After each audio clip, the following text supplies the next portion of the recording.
Hey Mead Crafters, it's just here to make some strawberry lemon mead.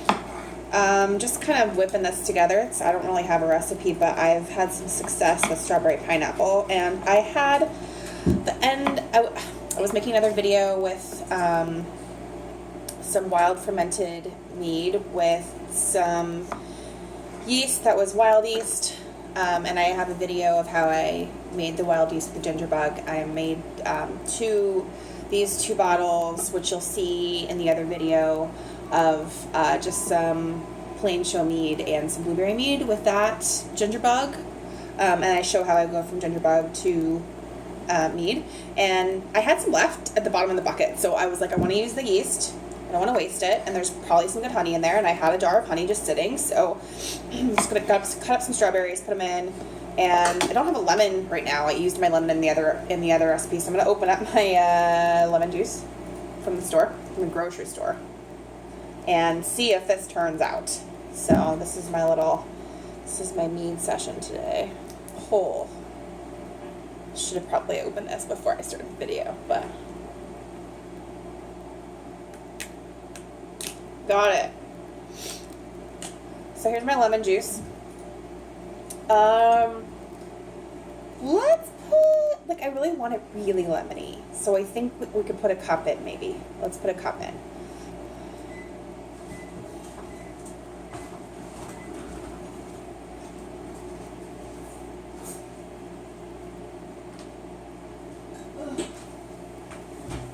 It's okay. It's okay.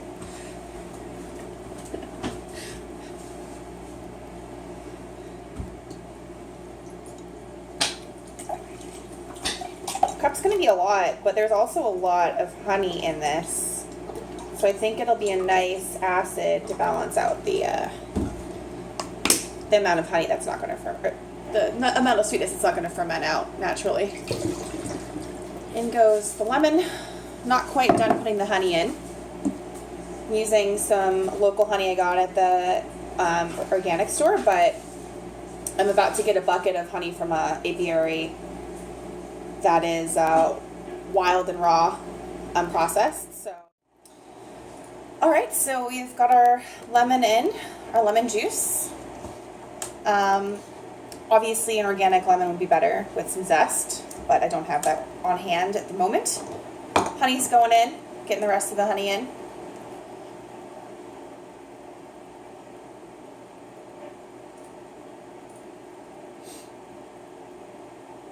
There it goes.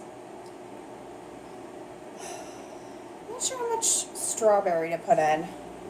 Just kind of throwing this together. I'd like it to be very strawberry-y, so maybe I'll just put all of these strawberries in. Ideally, you'd want to freeze the strawberries and thaw them out, because what the freezing process does to the skin of the strawberries makes it better for mead making. I'm not sure the science behind it. I've just read it a million times, so tell me if you know why. Would like to hear.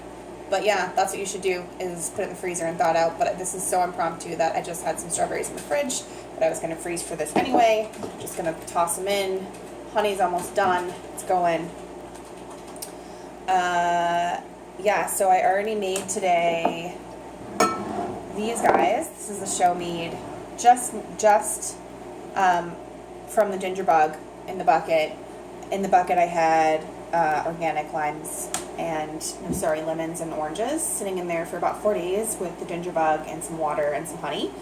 And then I split that up into two different meads. So here's also a blueberry. You can tell the blueberry is already going. I'll have those in a different video for you. Honey's almost done. Yeah, so I've got about, I know that I have, this is a kilogram that just went in, so that's about 2.5 pounds that went in, and I had an unknown amount of honey from the leftover of the open ferment that I was doing with the wild ferment, the ginger bug. So I probably have about 3.5 pounds of honey in here. It's going to finish pretty sweet, probably, hopefully. That's why I put so much lemon in. All right, honey, almost done. There we go. So So in we go with the strawberries. Just gonna keep chopping them, putting them in. If you have an idea for another combination with strawberries, I'd like to hear about it. Pineapple worked out really well. I just kind of had I had some pineapple chunks in the fridge that my daughter didn't like anymore. She decided she didn't want anymore. So threw those in with the strawberry, and it turned out to be the best tasting so far that I've had. I'm just cutting these into like quarters, and I'll probably put about a pint of strawberries in. So that is the strawberry mead. After this, I'm going to shake it and put an airlock on it and let it sit for, I don't know, 2 or 3 weeks. I'll then rack it, and it'll sit for 6 months, and we'll rack it maybe twice to clear it up. But the other strawberry I had cleared up really fast. It was kind of surprising how fast it cleared up, so that was interesting.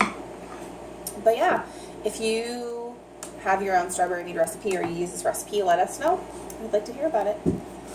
And talk to you soon. Happy mead making. Bye-bye.